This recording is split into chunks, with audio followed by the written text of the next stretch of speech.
কোনো রকমের টিফিনটা করে জাস্ট হাঁটতে শুরু করেছিলাম, সেই সময় এখানে ওয়েদার চেঞ্জ, বৃষ্টি নেমে পড়লো হঠাৎ করেই। আর বৃষ্টি নামাতে আমরা দাঁড়িয়ে পড়লাম একটা চালার মধ্যে, কারণ তৎক্ষণাৎ ভিজলে চলবে না, শরীরটা ভারী হয়ে যাবে।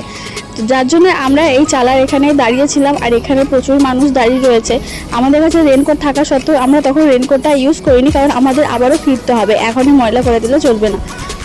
এখানে ওয়েদার কিন্তু নর্মাল হয়ে গেছে, আর এখানকার ওয়েদার এইরকমই হঠাৎ করেই পরিবর্তন হয়ে যায়। তো ওয়েদার নর্মাল হতে আমরা আবারও হাঁটা শুরু করে দিয়েছি।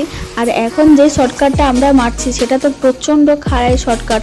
যারা পায়ে হেঁটে কেদারনাথ উঠেছো বা উঠছো তারা তো জানবে যে এই শর্টকাটটা কতটা খাড়াই।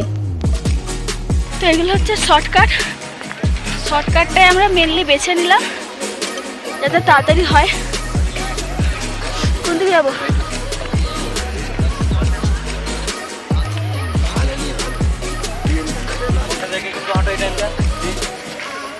চলো আবার উঠে নি, তারপর আবার দেখাচ্ছে। আর কয়েক মিনিট তারপরে আমরা বাবার দর্শন করব। এতটা কষ্ট করার পর এই যে ভিউটা জাস্ট তোমাদের মুখে বলতে পারবো না। এই জায়গায় দাঁড়িয়ে যথারীতি মেঘকে আমরা ছুঁতে পাচ্ছি, আমাদের গা বেয়ে মেঘ ভেসে যাচ্ছে। এইরকম একটা পরিস্থিতির মধ্যে থেকে আমরা এই জায়গায় দাঁড়িয়েছিলাম। তো শর্টকাট মেরে আর এইরকম পরিস্থিতির মধ্যে থেকে আমি তো তখন ভয়েস দিতে পারিনি, যার জন্য তোমাদের এখন ভয়েস ওভার দিয়ে আমি সেটা কমপ্লিট করছি। আর ওই রাস্তা থেকে ওঠার পরে যে ভিউটা আমরা পেয়েছিলাম, সেই ভিউটা পেয়ে আমাদের মন খুব শান্ত হয়ে গেছিলো যে এতটা কষ্ট করার পর ওইরকম একটা ভিউ পাচ্ছিলাম। মানে সত্যি করে যেটা বলে না, এখানে স্বর্গের হাওয়া পাওয়া যায়, বাস্তবেই তাই। যে যাবে সেই একমাত্র ফিল করতে পারবে, নইলে কেউ সত্যি ফিল করতে পারবে না যে স্বর্গ কাকে বলে। তো আমরা কিন্তু বাবার কাছাকাছি প্রায় চলে এসেছি। এই গেটটা পার করলে কিন্তু আমরা বাবার অনেকটা কাছে চলে যাব। এই গেটটা থেকে আর মাত্র 2 কিলোমিটার, তারপরে আমরা চলে যাব বাবার কাছে। আর তার আগে আমরা খেয়ে নিচ্ছি এখানে খাবার। ওখানে গেলে আর হয়তো খাবার তেমন কিছু পাবো না, আর এইখানে তেমন কিছু পাইনি। যেটা পেয়েছি সেটা তোমাদের সাথে শেয়ার করছি। এখানে জিনিসপত্র এত দাম যে কি বলবো, মানে আকাশ ছোঁয়া দাম এখানে। আমরা এখানে 4টে পরোটা নিয়েছিলাম আর 2 প্লেট ম্যাগি নিয়েছিলাম। 4টে পরোটার দাম পার পিস ছিল তোমার 80 টাকা, আর ম্যাগিটা নিয়েছিল 70 টাকা। মানে এইখানে জিনিসপত্র এতটাই হাই লেভেলের দাম।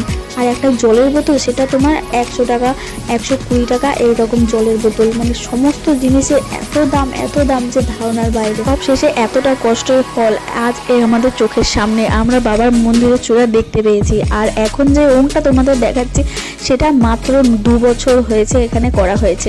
এখন এখানে সমস্ত জিনিসের কাজ চলছে, যার জন্য এইরকম দেখতে লাগছে। কিন্তু বাবার মন্দিরের চূড়াটা দেখে আমাদের মনে যে শান্তিটা সেটা বলে প্রকাশ করা যাবে না। তো শেষমেশ অপেক্ষার অবসান ঘটলো, আমরা কিন্তু এখানে একদম চলে এসেছি। আর মাত্র কয়েক ফুট দূরে আমরা দাঁড়িয়ে আছি। তো চলো, এরপর আর সহ্য করা যাচ্ছে না, এরপর সামনে যেতেই হবে। তো চলো এরপর ভিতরের দিকে যাওয়া যাক। আর এখন কিন্তু আমরা পুজোটা দেব না, কারণ এখন সবে তোমার 5:30 বাজছে। তখন আমরা কেদারনাথ পৌঁছেছি। তোমাদের বলেছিলাম যে আমরা যখন শুরু করছি সেই সময়টাও তোমাদের বলেছি, যখন আমরা এখানে শেষ করলাম সেই সময়টাও তোমাদের বলবো। আমরা শুরু করেছিলাম 5:57, তখন থেকে হাঁটা শুরু করেছিলাম ভোর। আর আমরা এখানে এসে পৌঁছেছি 5:30 নাগাদ। তো অনেকটা রাস্তা 11-12 ঘন্টা হেঁটে আসার পর এখন এই মুহূর্তটা আমাদের চোখের সামনে। মানে এখানে নিজের ফিলটা বলে বোঝানো যাচ্ছে না, আমি এখনও কথা জড়িয়ে যাচ্ছে। এখানে যে বলে না ভগবানের যে মাহাত্ম্য, এখানে না আসলে কখনোই বুঝতে পারবে না। তো এখন আমরা প্রত্যেকটা সাইড ঘুরে ঘুরে দেখব। আর এখন আমরা কিন্তু এখানে নাইট স্টে করব, যার জন্য আমাদের পুজো দেওয়ার কোনো তাড়াহুড়ো নেই। আমরা ধীরে সুস্থে মহাদেবের পুজো করতে পারবো, যার জন্য আমরা আগে কি করছি, এসে চারিদিকটা ঘুরে নিচ্ছি। আর ঘুরে নিয়ে তারপর আমরা গিয়ে পুজো দেবো। আর যখন দেবো তখনও তোমাদের সাথে কিন্তু শেয়ার করব। তো ভিতরে তো ওখানে অ্যালাউ নেই ফোন, যার জন্য তোমাদের দেখাতে পারবো না, কিন্তু বাকি যা থাকবে সব তোমাদের সাথে কথা বলে শেয়ার করব। আর এই হচ্ছে সেই শিলা, যে শিলা কিনা 2013 সালে বান থেকে কেদারনাথ মন্দিরকে রক্ষা করেছিল, যার নাম ভীমশিলা। তো এইটার কাহিনী বা এটার গল্প তো তোমরা সকলেই কম বেশি সবাই জানো।